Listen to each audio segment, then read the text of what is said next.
I recently bought this officially licensed Topps NFT of Ohtani, and by the end of this video, I'm gonna buy another one because I'm gonna walk you through where to find these, how to buy them, and more importantly, should we even be collecting them? Now, if you remember just a few years ago, Topps did get into the NFT business by releasing officially licensed baseball card NFTs, but they didn't exactly make it easy on collectors because within a 6-month period, they released Series 1 and Series 2, but on 2 totally separate blockchains, which has since migrated to a third blockchain. But don't worry, I'm here to make sense of it all and make it simple so you don't have to spend hours, if not days, researching this like I did. See, I'm gonna break this video up into 2 easy segments. Segment 1, where to find and how to buy Series 1. Segment 2, where to find and how to buy Series 2. And at the very end, I'm gonna give my thoughts on are these NFTs that we should actually be collecting. Okay, now first let's jump into Series 1. Now, I'm on atomichub.io. This is a leading marketplace to purchase NFTs that were minted on the Wax blockchain. And that's what Series 1 of Topps baseball NFTs were minted on, the Wax blockchain. So if we just go up to market and go to listings, I'm just going to search by putting in Ohtani, click enter, and you're going to start to see, I have the price from lowest to highest. So you're going to start to see the NFTs pop up. And first, you're going to see Leaf NFTs. Now, these are obviously unlicensed, but Leaf also minted on the Wax blockchain. I don't know if one followed the other, they did it simultaneously, but once you get past those, because those are the cheapest, you're going to start to see various officially licensed Topps Ohtani NFTs. Now, Wax is a particular token you have to use to purchase these NFTs, and we're going to get into that in 1 second because that's what's creating a huge snag, I think, in this particular market. But you have like the 1950, is this the 1952 throwback? 1952 throwback. You have some of these, this one's minted to 2,657, 906 have been burned. So they are relatively scarce. This one looks like a honeycomb. It has 881 total mint count. And all these are around $50, $60, $75. They start going up once you hit this particular variation that's minted at a 402. And then the coolest one of the bunch that I saw was the 1986 kind of throwback. This one, the cheapest one is $777. I'm old enough to remember the 1986 baseball set, so I think this is pretty cool. But here's the problem with Series 1. And to me, it's a big problem. So you go up here and you want to add funds because you have to purchase these with the Wax token. So you go to add funds. I tried both these versions. This one says good for beginners. So I went through the steps to try to add money into my particular wallet to purchase these using just a simple Visa or MasterCard that would cross over to Wax. And it says even it's for beginners. This should be easy. Well, I used multiple different browsers, tried multiple different times, and got an oops message every single time. I couldn't even get past the first step. So that didn't work for me. And then I went, okay, for more advanced users, let's give that a shot. So you click on that. It shows you the particular exchanges that you can basically send Wax P tokens from that exchange to your wallet on Atomic Hub. But here's the problem. I'm not a part of any of these exchanges. And if anything, it's kind of discouraging to see Bittrex on it because they've shut down and they're being investigated by the SEC. So the fact that that's still here makes me think that somebody's not really looking after this particular marketplace or this blockchain. So I completely failed there. Now, if I wanted to really dive into this, which I started to do, I could probably convert the Wax token on the Ethereum chain, so like Wax E, and then bridge it on Wax to Wax P. That could be a possibility.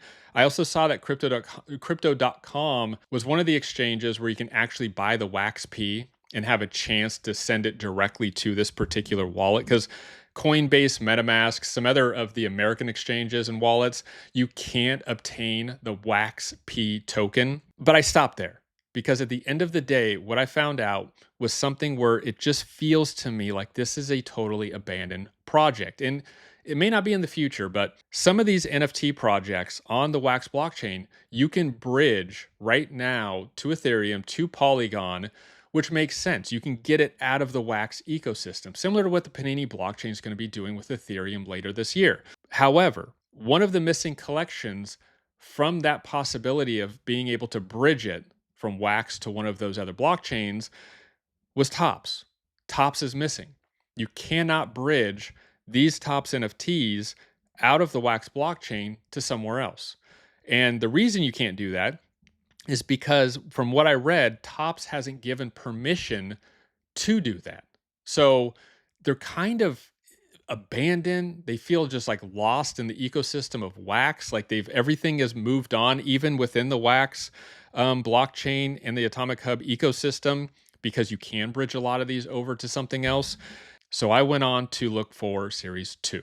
So with Series 2, I can't help but think that Topps knew they made a big mistake minting Series 1 on the Wax blockchain. So in comes ToppsNFTs.com, where they're going to mint Series 2 on the Avalanche blockchain. And what happens after that? Well, kind of radio silence. Nothing happens after that until earlier this year in 2025. Topps announced that they are officially shutting down ToppsNFTs.com, and they're going to migrate all the NFTs on the Avalanche blockchain onto the Polygon blockchain, and they're going to put them on OpenSea, which is a leading marketplace for NFTs in America. Okay, so here we are with Series 2, and I am on OpenSea.io. This is the leading marketplace for NFTs, and this is where all the Series 2 Topps NFTs migrated. So if we just go up to the top left search bar and type in Ohtani, we're going to see 4 separate officially licensed Topps NFTs that are now up for grabs. The first one being kind of like a 1987 throwback.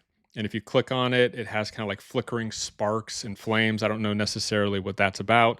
But this is the first one that I purchased for, I think, around $40. And then if we go back and look at some of the other ones, this is the one I just purchased. I was going to do it live here, but the wallet was acting up, and I'll get into some troubleshooting things real fast after this. But I purchased this one for about $80. This is a real cool one. It's a clean kind of Topps card with his signature on it. And then the other two, my favorite one, well, the Inception one is next.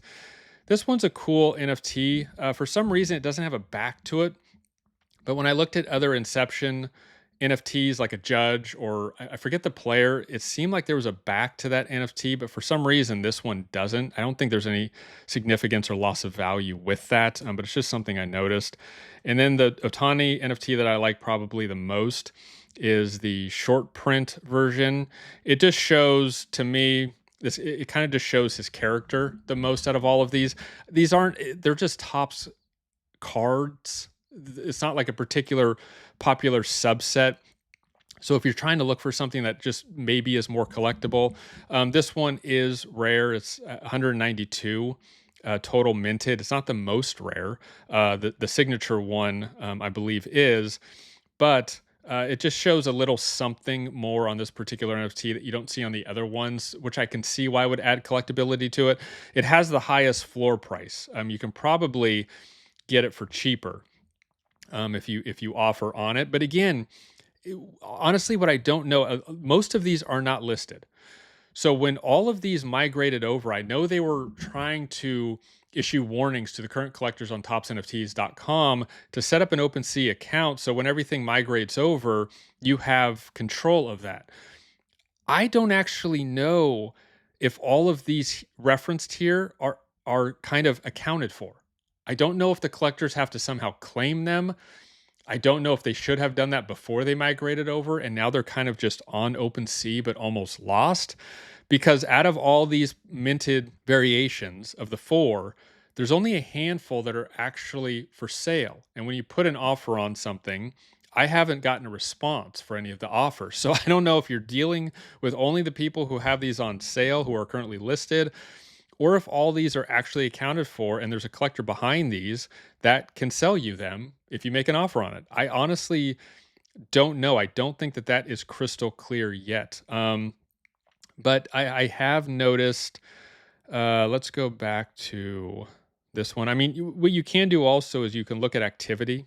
So you can kind of see what's being sold and how much is being sold for. Again, not much activity. I don't know how many people actually know that these are currently listed on OpenSea. So it's tough to really know. I haven't really, I've noticed 177 NFTs. That is a collector that I've seen on the Panini blockchain. So, but other than that, I haven't really noticed any names that I know from the Panini blockchain. So I don't know how many of those collectors are over here collecting these particular Topps Otanis. But for my collection, I have these two. Now, I was going to purchase the autograph one live just to show you how to do it. But what happened was there's a snafu, so I kind of accidentally did it off camera. But here's one thing that I will tell you when purchasing these. What you want to do is find a wallet you're comfortable with. I like MetaMask. It seems to be easy. When you connect MetaMask to OpenSea, the first thing you want to do is you have to purchase these in a wrapped Ethereum token. So basically the ticker symbol is WETH. That's what you want to swap whatever you have crypto-wise for that particular token, because that's what you use to purchase these NFTs. The other very important thing to do is you have to purchase those on the Polygon blockchain. So when you go to search for swapping whatever you own into WETH, you want to make sure it's on the Polygon blockchain, and it will give you that option when you go to swap or purchase this particular token, because these are minted on the Polygon chain. The last thing you have to do is actually own Polygon, ticker symbol POL. You have to own that, because that's what kind of pays for the gas fees for these transactions. So what the wallet's going to want to see when you make one of these purchases on OpenSea is that you have WETH on the Polygon chain, and you also own just POL, which is the actual Polygon token, to pay for the gas fees to actually make the transaction happen. If you have those two things in your wallet, and your wallet is linked to OpenSea, you can purchase not only any of these Topps Ohtanis, but any of these top sets of any of these baseball players. And I'm sure there's a lot of other baseball players other than Ohtani that are very cheap and could be good buys, which brings us to the final segment. Now we get to have the debate on, should we even care as collectors about these old Topps licensed NFTs? And I'm going to give you a thought on why we should, and then also the contrarian why we should, why it shouldn't matter. And I hope you give your thoughts in the comments below. My first thought comes because of a recent event. Just in the past couple weeks, there's that article where Panini might be exploring a sale in 2026. And then also the event where we know they're going to be bridging those NFTs to the Ethereum network, to where we could basically be listing these on OpenSea if we wanted to at some point next year. But at that point, OpenSea or other marketplaces might start to look like this, where you have the old Topps licensed baseball next to some of Panini's licensed NFTs. And at that point, I think that these will hold some significance once you start to lump everything together. Now, if you even lump in some of the Ohtani unlicensed Panini stuff next to his licensed things, I don't think that devalues the Panini stuff at all, but it might increase the value of the licensed Topps NFTs now that they're accessible and in the same marketplace as possibly the Panini NFTs. Now, I don't want to be doomsday and think, well, what happened to ToppsNFT.com and migrating everything over to OpenSea would happen. But when Panini is exploring a sale, it kind of goes through your thought, maybe in a few years, depending on who buys them, if they sell, if they don't, who knows, will everything ever be migrated over similar to what happened with Topps, where everything's going to be on a marketplace like OpenSea?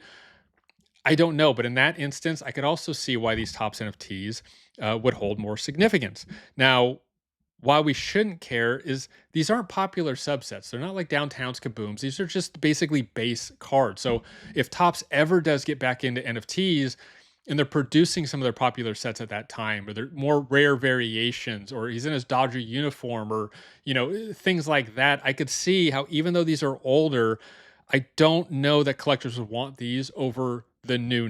You know what I'm saying? So in that sense, I could see why in the future these would be kind of like just like a whatever, they were left for dead and maybe they should have been necessarily, stay there. Now, the cool factor is NFTs were so early, I think, in what's happening and where this is going. We don't know. Like, we literally, that's why this discussion's fun, because we have no idea what's going to happen and why, if these at all should hold significance or not. We just kind of have to wait and see. So if you like the information that I gave here, where I'm comparing NFTs, showing you where to kind of resurrect or buy old NFTs that you thought were long gone, then you might want to check out this video where I compare NFTs to PSA 10s, and I give more comparison and contrarian view with the physical world and the NFT world. I think you'll get a kick out of it. Till next time, I appreciate you watching. See you later.